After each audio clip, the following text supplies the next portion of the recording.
मेरे आपसे कोई कर दे तो मुझे पता नहीं सर। मेरी कंसेंट उसमें आई या नहीं मुझे नहीं जानना है। हम आ गए, मुझे पता नहीं था यहाँ एंगेजमेंट लिस्ट में ध्यान नहीं दिया।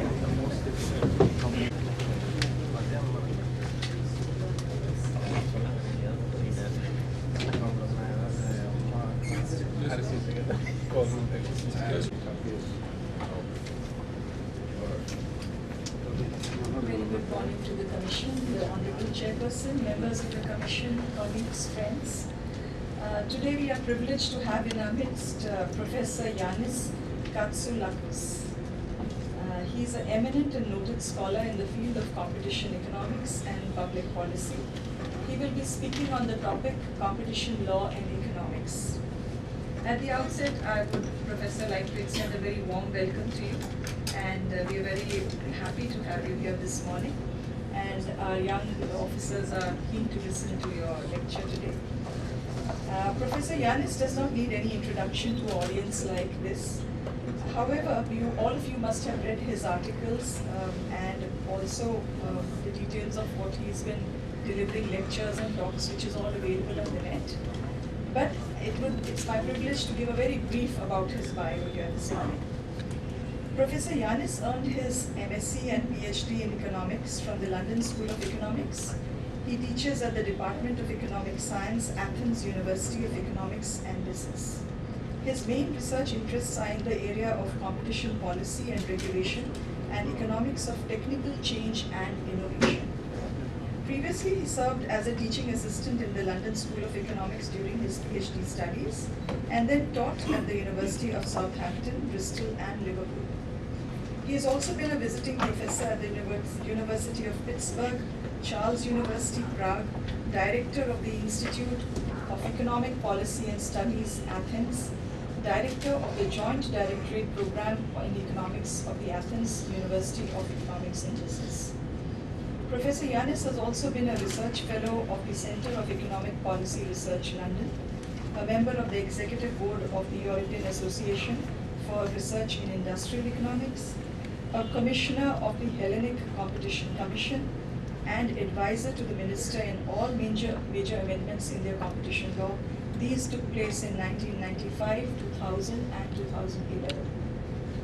He has also co-authored a number of books, authored and co-authored several books which have been published in reputed journals, like the Journal of Industrial Economics, European Economic Review, International Journal of Industrial Organization, Scandinavian Journal of Economics, Journal of Competition Law and Economics, etc. His work has been cited in over 1,500 scientific articles, many of which have appeared in top international journals like the American Economic Review, the Review of Economic Studies, Journal of Industrial Economics. Professor Yannis has also served as advisor to the European Commission, the OECD, the World Bank, and many corporations at various times during his career. He has been the coordinator and principal investigator in many research projects funded by the EU. Now, without taking up too much of your time, I would now request Professor Yannis to please come and deliver his talk. Professor. Very nice introduction. And, thank you very much for inviting me to present at the CCI. I'm really honored and it's a pleasure to be here with you. As it was mentioned, I have I have been in all sorts of roles in relation to competition and competition policy. So I have taken the hat of a policymaker as a commissioner of the Hellenic Competition Commission, which actually has existed in Greece since the 1970s, and it is now a very large commission that has a very active role in Greek microeconomic policy, both in terms of enforcing competition law, but also in terms of advocacy, in terms of assessing regulations, government regulations, etc., etc. But I have also been playing the role of researcher and teacher in competition for over 25 years. This still is extremely important for me. And in the last 10 years, I have been instrumental in organizing an international conference at the school with people from all over the world, actually very prominent economists from all over the world in Greece. So what I'm going to present you today is work that I have been doing, which has both theoretical aspects but also empirical aspects. It is work in which I have been doing over the last 6-7 years about legal standards, essentially, and more recently about the role of economics in competition law enforcement. And I'll show you that I'll start with the background economic thinking in this area. And I will, later on in my presentation, I'll give you some empirical results about what we find from data seems to be influencing the extent to which economics is used in competition law enforcement. So here is the objective of my presentation. The main objective is to try to answer the following question, which is what determines the extent of economic analysis and evidence in competition law enforcement. We all understand that economists and lawyers have to work together in enforcing the competition law. But what we find is that whilst everybody seems to agree that economists and economic analysis is very important, if we observe what is happening in different countries, then we find that there are huge variations. So if you are in the United States or Canada, it is impossible either for the authorities or for the courts to take a decision, to undertake an investigation and take a decision without using a lot of economics. Sometimes very deep economic analysis, modeling, and econometrics goes into the investigation before a decision is reached. And it is interesting when you hear people, for example, from FTC presenting on this topic, they will say that, look, for us, our task is very difficult because when the parties present to us some arguments, we have to prove, using economics, that their arguments are wrong, which is different from trying to develop other arguments which give the results that we want.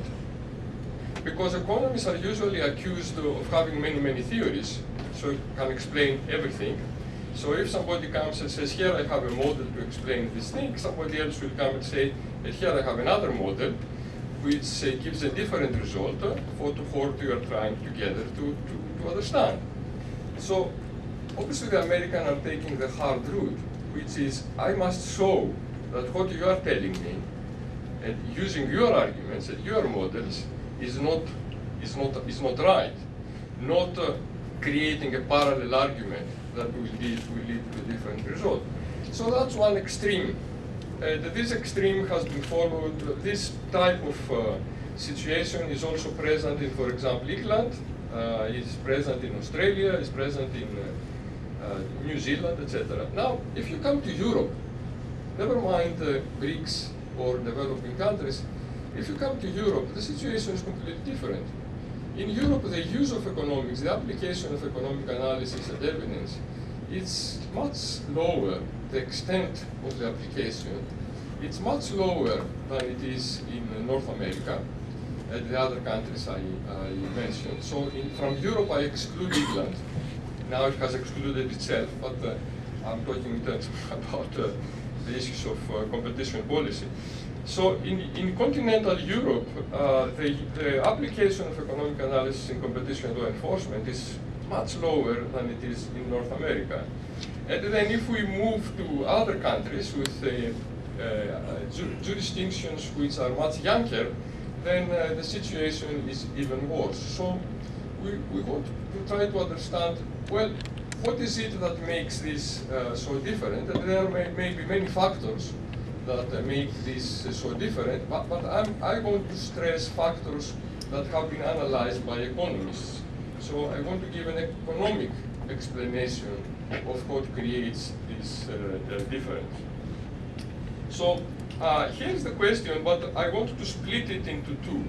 So the first part of my presentation will deal with answering the question, what should determine the extent of economic analysis if the objective, our objective, was to try to maximize the common good, or I'll call it social welfare.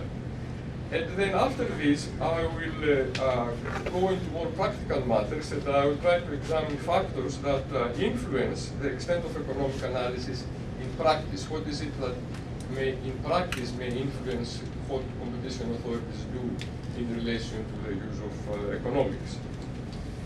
Now, instead of talking about directly about the extent of economic analysis, we can take a more indirect route, which is the route that is taken in the literature. And rather than talk directly about extent of economic analysis, talk about what determines the type of legal standard that competition authorities use and courts use to enforce competition law. And let me be absolutely clear at this point. By legal standard, I mean a decision rule that provides the guide for how assessment should be undertaken and the decision is reached.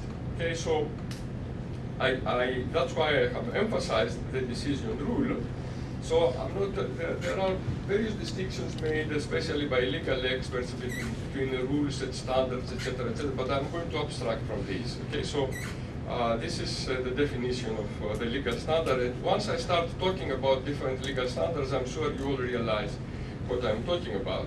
So the question then becomes, which is an equivalent question, what determines the legal standards that are applied in competition law enforcement? And here you see we all are familiar with this distinction in two basic categories, main categories, which are the effects-based or rule of reason standards and the object-based or per se standards. So effects-based is the term utilized in Europe, and it has become quite international. The rule of reason is more or less equivalent. It's not the same. More or less equivalent term used for a long time in USA, and object-based is again utilized in Europe and per se in the United States. Now, these are two categories, and I like to think them of as categories, because if you think them like individual standards, then they are two extremes. So we will see immediately that per se is at one extreme, where we do not use any economic analysis and evidence, essentially,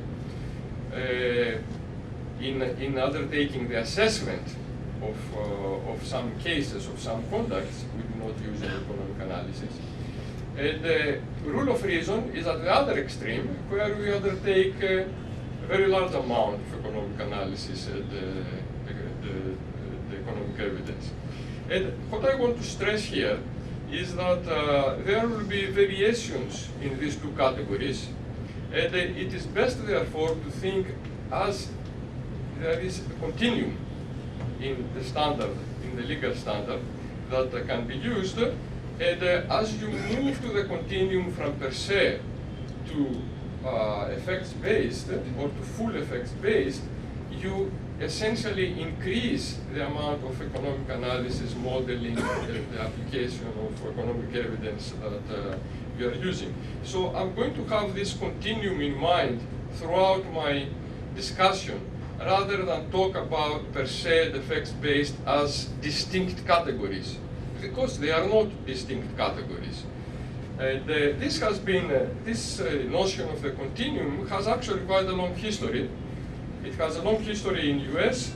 It has been suggested by very prominent US judges for a very long time, going back for more than a century. But it is a concept that appears quite often, even recently. This idea of the continuum from per se to effects based. And it has started to be used actually in Europe more recently, and it's becoming more common. So here is the first paragraph.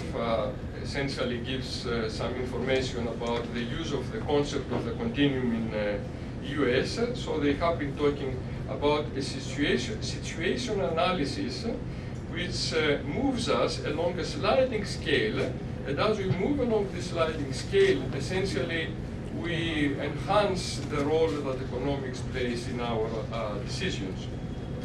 So let me stress that what I will consider as the main difference between these two categories of legal standards is that while in many cases an authority or a court will find that it can satisfy its standard of proof by using per se, by using the per se rule, which I'm going to define very clearly in a moment, in many situations, in other situations, this is not going to be possible.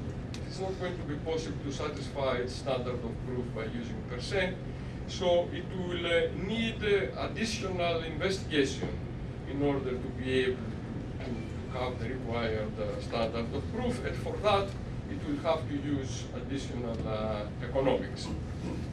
Now, we say to satisfy the standard of proof for discharging its burden of proof. And the question that emerges immediately is, okay, but what do you want to prove there? What is your ultimate objective? And what I'm going to assume is that what the authority is trying to prove in order to find that a conduct violates the law is that the conduct lowers consumer welfare. You may assume that it lowers welfare in general, total welfare, and this is not going to make any difference what I'm going to be saying. But if we don't make this assumption, if we don't make the assumption that the authority makes its assessment, and its ultimate criterion for making this assessment is whether or not consumer welfare has gone down or welfare has gone down,